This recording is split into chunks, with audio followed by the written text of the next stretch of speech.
Odessa Whitfield had crossed the intersection at Auburn and Boulevard every Tuesday for 6 years, cane tapping a rhythm she'd memorized back when her eyes still worked. She'd learned the sound of the signal box instead, the way traffic held its breath for exactly as long as it was supposed to. It didn't hold its breath that Tuesday. A delivery truck ran the yellow, horn already screaming before the driver saw her, the engine surging a half-second too late to do anything but brace. A hand closed around her arm instead, firm, sudden, pulling her back onto the curb with a precision that belonged to a man who'd made split-second decisions his entire adult life. The truck roared past close enough that she felt the wind of it against her cardigan. "You're safe," the voice said, low, steady, an accent threading through careful English. "I've got you." "Well," Odessa said, once her heart found its rhythm again. "You certainly do." Across the street, a young woman came sprinting out of the diner, where she'd been refilling coffee cups 30 seconds earlier, apron still on, terror written across her face, until she saw her grandmother standing upright, unhurt, held steady by a stranger, in a suit that cost more than the diner's monthly rent. That was the morning Zora Whitfield first laid eyes on the man who was about to become the most dangerous thing that had ever happened to both of their lives, and the best one. Welcome. This is where it starts, no catching up required. Subscribe and hit the bell so you don't miss what happens next. Now let's get into part 1. Zora reached her grandmother in the time it took her heart to climb into her throat and stay there. Apron strings still half untied, coffee pot abandoned on some stranger's table 3 doors down. "Grandma, are you?" "I'm fine, baby." Odessa patted the air until she found her granddaughter's hand, the specific unhurried calm of a woman who'd survived considerably worse than a near miss with a delivery truck. "This young man here just saved my life, is what happened. Caught me before I even knew I needed catching." Zora finally looked at him, tall, composed in a way that seemed almost unnatural given what had just happened, the kind of stillness she associated with men who didn't often find themselves surprised. "Thank you," she said, breathless still. Thank you. I only stepped inside for a second to grab the coffee pot. She usually waits right at the bench." "The bench moved," Odessa said dryly. "Some fool parked a food truck in front of it Monday. I didn't know until I was already 3 steps past where it was supposed to be." "I'm Oh Tae-min," the man said, and something in the careful, deliberate way he offered it, full name, no title, no company attached, told Zora he wasn't a man who handed out introductions casually. "I was walking to a meeting. I'm glad I was walking slowly." "Zora," she said, "this is my grandmother, Odessa. I work right there." She gestured at the diner, some of the panic finally draining from her voice. "I can't thank you enough. I mean that." "You don't need to thank me," Tae-min said. "I'd like to make sure she gets home safely, if that's permitted. The truck rattled her more than she's letting on, I think." "I am standing right here," Odessa said, "and I am not rattled. I am 71 years old, and I have survived considerably worse than a truck that didn't quite hit me." But she didn't let go of her granddaughter's hand, and something in the specific firmness of her grip told Zora the offer wasn't entirely unwelcome. "I get off at 4, Zora said, surprising herself with how quickly the words arrived. "If you really don't mind waiting, I'd feel better knowing she got home safe." "I don't mind," Tae-min said, and meant it more completely than the simple words let on. He waited. Not impatiently, not with the specific restless energy of a man checking his watch every few minutes, but with the settled stillness of someone who'd decided, somewhere in the 6 blocks he'd walked before the truck nearly took Odessa Whitfield's life, that his morning meeting could survive being late. By the time Zora's shift ended, he'd learned that Odessa took her coffee black, no exceptions, and that she'd been legally blind for 6 years, following a slow decline nobody had caught early enough to stop. He'd learned that she used to work as a seamstress downtown before her eyes gave out, that she'd raised Zora since Zora was 9 years old, after a car accident took both of Zora's parents on a rainy October night that neither of them discussed easily. He'd learned, without asking directly, that Zora worked considerably more than one job, because Odessa's medical bills didn't stop arriving just because her eyes had stopped working. He walked them home. He said very little on the way, mostly listening, the particular quality of attention that Zora would later recognize as entirely unlike anyone else who'd ever offered to help her carry something. At the front door, Odessa turned toward the sound of his voice, one last time before Zora guided her inside. "You have a kind face," she said. "I can hear it. Most people don't know that's a thing you can hear, but it is, once you've had enough years to practice listening for it." "I hope you're right," Tae-min said. "I usually am," Odessa said, and let her granddaughter lead her through the door, though something in the set of her shoulders suggested she wasn't quite finished with the stranger on her porch. Not that day, but soon. Zora lingered a moment longer than she meant to, watching him turn to leave, the specific quiet of a woman recalibrating her assumptions about what a morning could contain. "Thank you again," she said. "Really, I don't know what would have happened if you hadn't been there." "You don't need to imagine it," Tae-min said. "It didn't happen. That's all that matters." He left without asking for anything in return. No number, no invitation, nothing that would have made the moment feel transactional.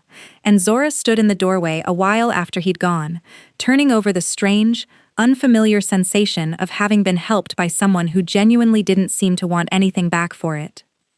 He came back 3 days later, unannounced, with a bag of groceries and a specific kind of nervousness that seemed foreign on a man who otherwise carried himself like nothing in the world could unsettle him. "You didn't have to do this," Zora said, standing in the doorway of the small house on Boulevard, arms crossed, more guarded now than she'd been at the intersection, with adrenaline still running through her. "I know," Tae-min said. "I wanted to. We're not a charity case." "I never said you were." He held the bag out, patient, unbothered by her resistance. "I noticed your refrigerator was mostly bare when I walked you both home. I run an import business. Groceries are considerably beneath the scale of anything I'd call generosity. It costs me nothing and it might help. That's the entire calculation." Zora studied him for a long moment, something wary, and something curious both fighting for space behind her expression. "What do you actually want?" "Nothing," Tae-min said. "I'd like to check on your grandmother occasionally, if that's permitted. I don't have many people in my life who talk to me the way she did in 20 minutes on a sidewalk. I found I didn't want that conversation to be the only one." "That's not really an answer." "It's the only honest one I have," he said. "I'm not asking for anything from you, Zora. I'm not going to pretend I don't find you remarkable. I do. More than I've found anyone remarkable in longer than I'd like to admit. But I understand exactly what your life currently has room for, and I'm not interested in becoming one more thing you have to manage." She let him in, mostly because Odessa's voice carried from the back room, demanding to know who was at the door with groceries good enough to smell all the way to her chair. Over the following 2 weeks, he became a fixture in ways that were small enough not to alarm Zora, and significant enough that she noticed them anyway. A handyman quietly dispatched to fix the porch step that had been loose since before Odessa lost her sight, an appointment with a specialist ophthalmologist that Tae-min arranged and paid for without making it feel like a transaction, groceries that appeared with a regularity that stopped feeling like charity and started feeling, cautiously, like care. "You work too much," Odessa told her granddaughter one evening, the two of them alone at the kitchen table, while Zora sorted a stack of bills she'd been avoiding for a week. "2 jobs and me on top of it. When's the last time you did something that wasn't for somebody else's benefit?" "I don't have time for anything else, Grandma. You know that." "I know you've decided that," Odessa said. "There's a difference. A man drives 45 minutes across this city, 3 times a week to sit with a blind old woman and listen to her talk about seamstress work 40 years gone, and you're telling me you don't have room for anybody in your life?" "He's not. Grandma, it's not like that. He's just being kind." "Baby," Odessa said, setting down her tea with the specific, deliberate care of a woman who'd learned to navigate a world by feel rather than sight. "I have been blind for 6 years. I promise you, I hear considerably more than most people who still have their eyes. That man is not driving across Atlanta 3 times a week out of simple kindness. Kind men send a check. He's showing up." "Even if you're right," Zora said, "I don't have room for it." "You know I don't. Between the diner and the night shift at the pharmacy, I barely have room for you, and you're the one thing in my life I actually chose to make room for." I know that better than anyone, Odessa said. I've watched you build a life around nothing but obligation since you were 19 years old, when you should have been out making mistakes and falling in and out of love the way young people are supposed to. I don't regret needing you, baby, but I do regret that my needing you became the excuse you used to keep everybody else at arm's length. It's not an excuse, it's just reality. Reality bends, Odessa said. I raised 4 children and buried a husband, and I promise you, reality bends considerably more than you're currently willing to let it. You don't have to choose between taking care of me and letting somebody take care of you too. Those aren't opposites, Zora. I don't know when you decided they were. Zora didn't have an answer for that, not one she was ready to say out loud, and the silence between them carried the specific weight of a truth neither of them was quite finished sitting with yet. A woman who lost her sight 6 years ago just saw something her granddaughter refuses to admit is right in front of her. Like and subscribe to help us grow so we can create more content like this, if you already know exactly where this is going. We're just getting started. I need you to be honest with me, Zora said, 3 weeks into his visits, catching him alone on the porch one evening, while Odessa napped inside. About what this actually is. Because I can't keep pretending I don't notice you, and I also can't afford to fall for a man who's going to disappear the moment my life gets too complicated, for whatever version of me you think you're interested in. What version do you think I'm interested in? Tae-min asked. The grateful one, Zora said, the one whose grandmother you saved. That's not the same as actually knowing me. You don't know what it's like to plan every single hour of your day around someone else's needs, to watch every dollar because one missed shift means a bill doesn't get paid, to have given up on the idea that anyone's going to choose to stay once they understand exactly how little room I have left over for them.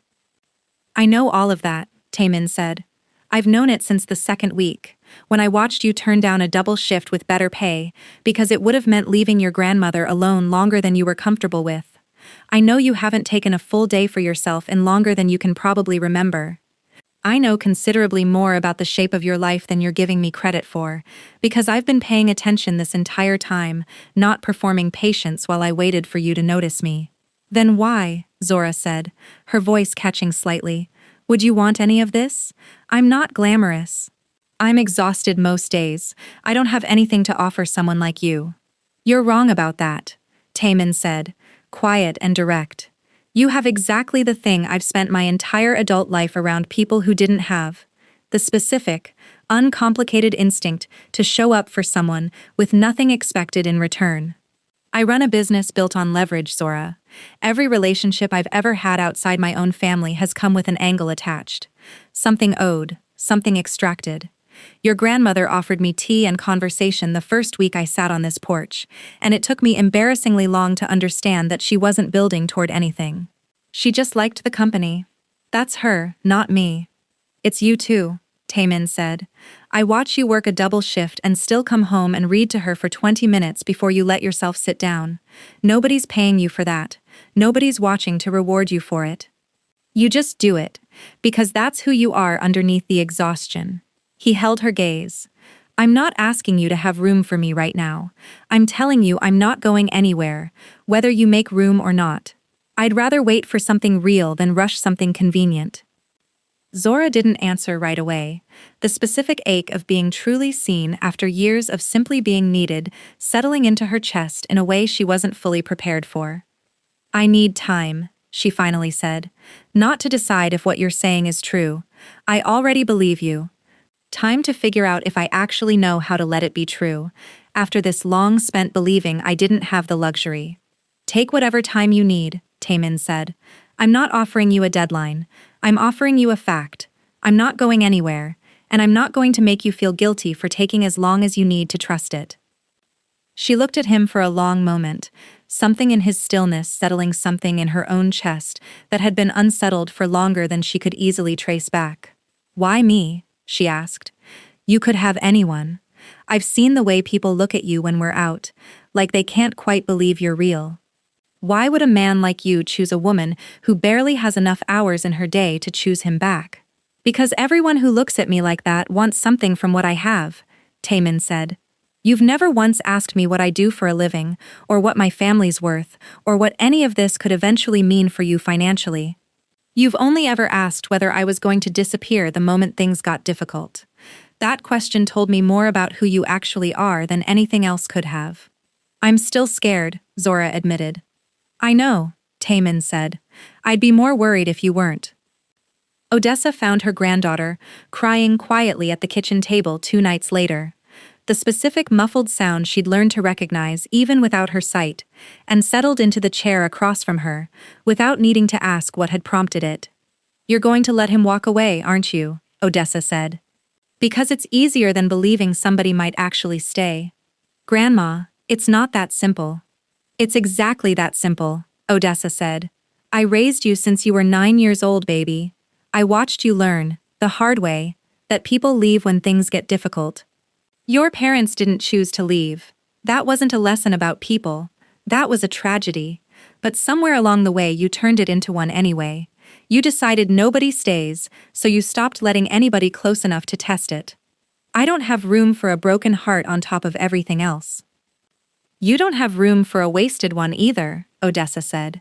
I've sat on that porch with that man more evenings than you know about. I've listened to how he talks about you when he thinks I'm just an old woman half asleep in her chair. I've heard men lie to me before, baby.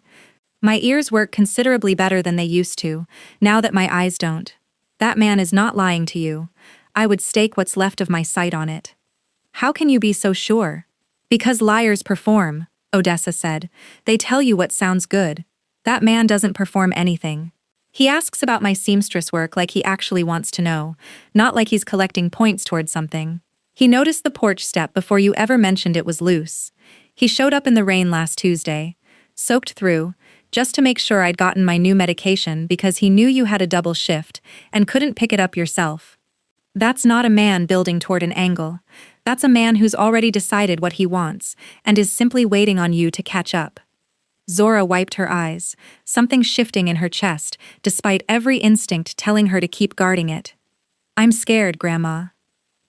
I know, baby, Odessa said, reaching across the table until she found her granddaughter's hand.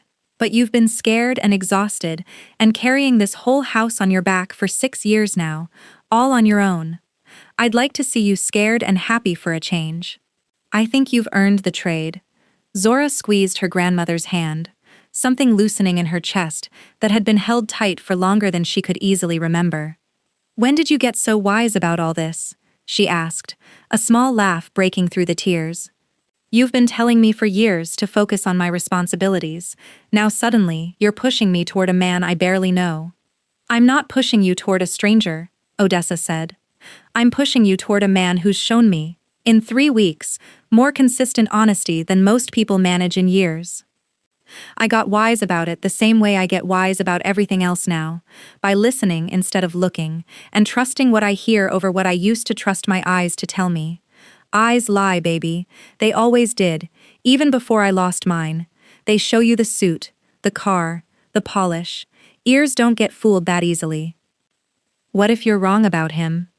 Then you'll have learned something valuable, and I'll have been wrong about one thing in 71 years, which I can live with. Odessa said, something wry in her tone now.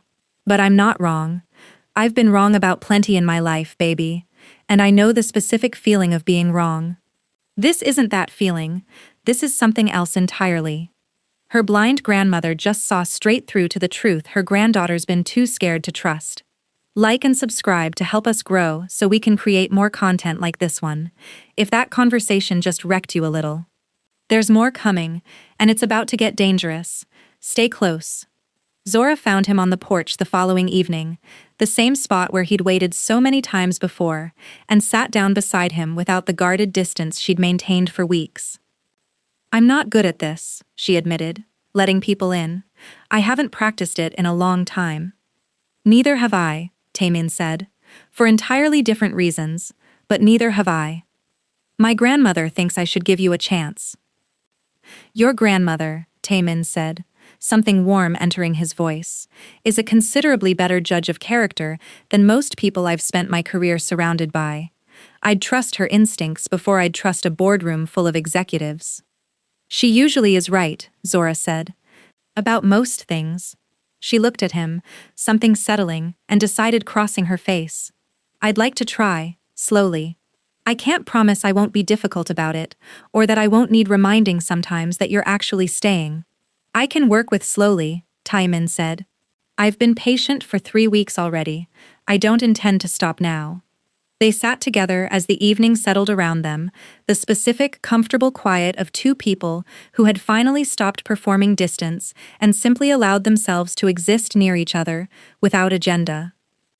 Zora found herself, for the first time in longer than she could remember, not calculating the next task waiting for her attention, not measuring the hours until her next shift, or the dollars left before the next bill came due.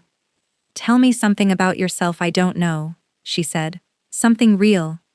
Not the version you give people who want something from you. Tae-min considered the request for a long moment, something careful crossing his expression. My mother used to sing while she cooked, he said finally. Old songs, in Korean, that I only half remember the words to now. She died when I was 19. I think some part of the reason I noticed your grandmother that morning, really noticed her, not just as an obstacle in a truck's path, is that something in the specific way she carries herself reminded me of her. Steady, unbothered by things that would rattle most people. I'm sorry about your mother, Zora said quietly. It was a long time ago, Tae-min said, but thank you. He looked at her, something open in his expression that she hadn't seen from him before. I don't share that with many people. I wanted you to have it, since you're trusting me with considerably more than a story. What neither of them knew, sitting on that porch in the specific unguarded ease of two people finally choosing each other honestly, was that 400 miles away in Charlotte, a man named Yoo Kang-jin had just received a report he'd been waiting months to receive. That Oh Tae-min, the one rival in 3 states who had never once shown a single exploitable weakness in 11 years of careful, unsentimental operation, had finally developed one. A woman. A grandmother, a house on Boulevard with a porch step that used to be loose. Kang Jin read the report twice, something calculating settling behind his composed expression. Everyone has a price, he said to the man standing across from him, once you find the thing they're actually willing to pay it for. He set the folder down, find out everything about her. Quietly, I want to know this woman better than the man who thinks he loves her does. Tae-min drove home past midnight, the specific lightness in his chest, still unfamiliar after 11 years of building a life around never letting anything matter enough to be used against him. His second, Baek Do-hyun, waited when he arrived, something careful in his expression that Tae-min recognized as bad news dressed in professional restraint. You look happy, Do-hyun said, which wasn't the bad news itself, just the observation preceding it. I am, Tae-min said. For the first time in longer than I can easily remember. I need you to hear something before that feeling settles in too deep, Do-hyun said. We picked up chatter tonight, out of Charlotte. Kang Jin's people are asking questions. About Boulevard. About a woman named Zora Whitfield and her grandmother. Tae-min went very still. The specific stillness of a man who had spent 11 years building an organization on the principle of never having anything worth threatening, and understanding, in this exact moment, that the principle no longer applied. How long have they known? We don't know yet, Do-hyun said. Long enough to have a name, long enough to be asking follow-up questions instead of just gathering the first one. Then we move. Tae-min said, already reaching for his phone, the warmth of the evening replaced entirely by the specific cold clarity that had kept him alive through 11 years of exactly this kind of threat. Whatever it costs, she doesn't find out how much danger she's actually in until I've already made sure she's safe from it. And if Kang Jin already has people watching? Do-hyun asked. Then we find them first, Tae-min said, quietly. I'm not bringing this to her door in a way that terrifies her before I've had the chance to actually protect her from it. She's spent her entire life carrying more than her share of fear. I'm not going to be the reason she carries more. You understand what this means, Do-hyun said. If Kang Jin's already moving, this isn't a threat you can simply outmaneuver from a distance. You're going to have to choose how much of what you actually are. You let her see. Tae-min was quiet for a moment, the weight of that settling into him fully. I know, he said. I'll cross that line when I have to. Tonight, I just need to know she's safe. He finally let himself fall, and the second he did, it made the two people he loves most into a target. Comment if you think he can protect them in time, or if Kang Jin already has the upper hand. Part 2 is coming.